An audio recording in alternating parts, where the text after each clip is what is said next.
This is Marc from Ono Anime, and while I know I haven't done one of these album review videos in quite a while, there really is no better occasion for me to do another than a new Pillows album coming out. You can find a link to my review of their last album in the description of this video, and if this is your first album review or your first experience with the Pillows, I highly suggest you watch it. So with that said, let's jump right in.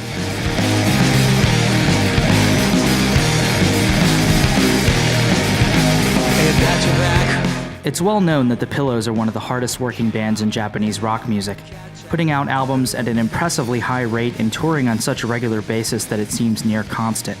It's this powerful work ethic that informs a lot of their music, especially when it comes to musical side projects or trends within the Japanese rock scene.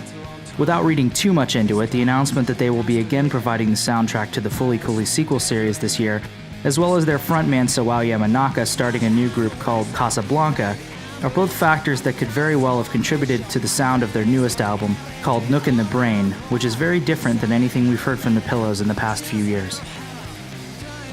Nook in the Brain opens with a grungy and soulful track called Envy, which sounds like pretty standard Pillows fare from the past few years, but is surprising because it's sung entirely in English. Now, the Pillows singing songs in English is nothing new. They've been doing it since their early days, and if this were any other band, I'd be much harsher about it because most other J-rock bands aren't half as charming with their haphazard attempts at English lyrics. But opening the album with a song like this is puzzling to me because while singing in English is novel, it betrays the style of the rest of the album.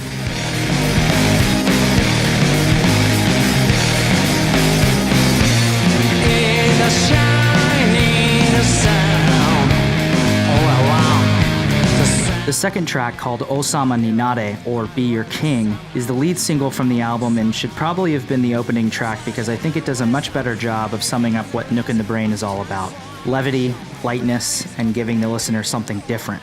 It has a sound that's undoubtedly a culmination of the work they've been doing with at least their last two albums, but is also a gentle introduction to a new style that is much more apparent the further you get into the album.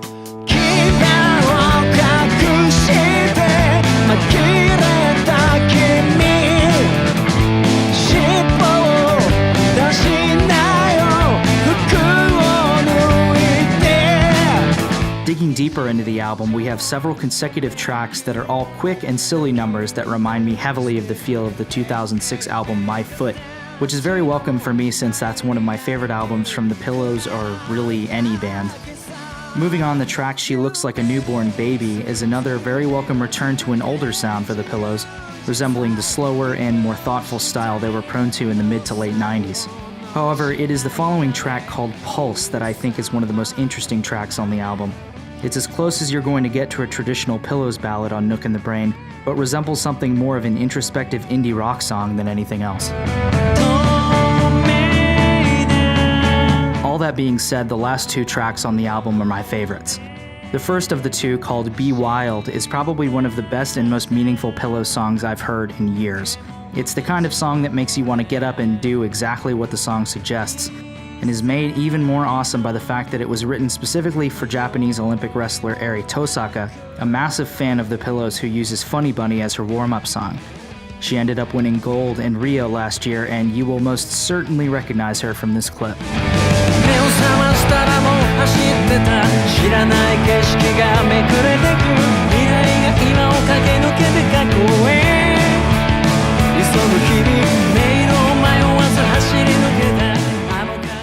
The last track on Nook in the Brain is called Where Do I Go, and continues a trend the Pillows have taken since their last album in ending with a fast-paced, hard-rocking headbanger that defies all expectations.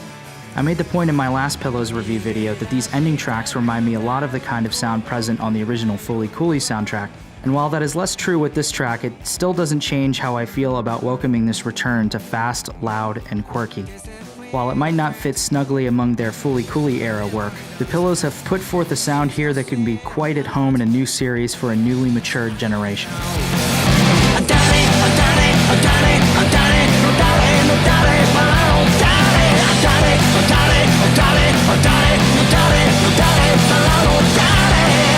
It's useless to try to predict what the Pillows will do next, but if Nook in the Brain is any indication as to the direction they're taking, then I'm all for it. While the album opens a little slow, it's every bit the fun and quirky pure rock and roll I've come to expect from my favorite band, with a dash of something new thrown in that makes me shake with anticipation for things to come.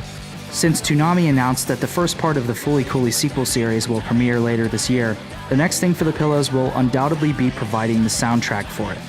My biggest question is, given that the creative team has over 15 years of Pillows music to work with, what will they choose?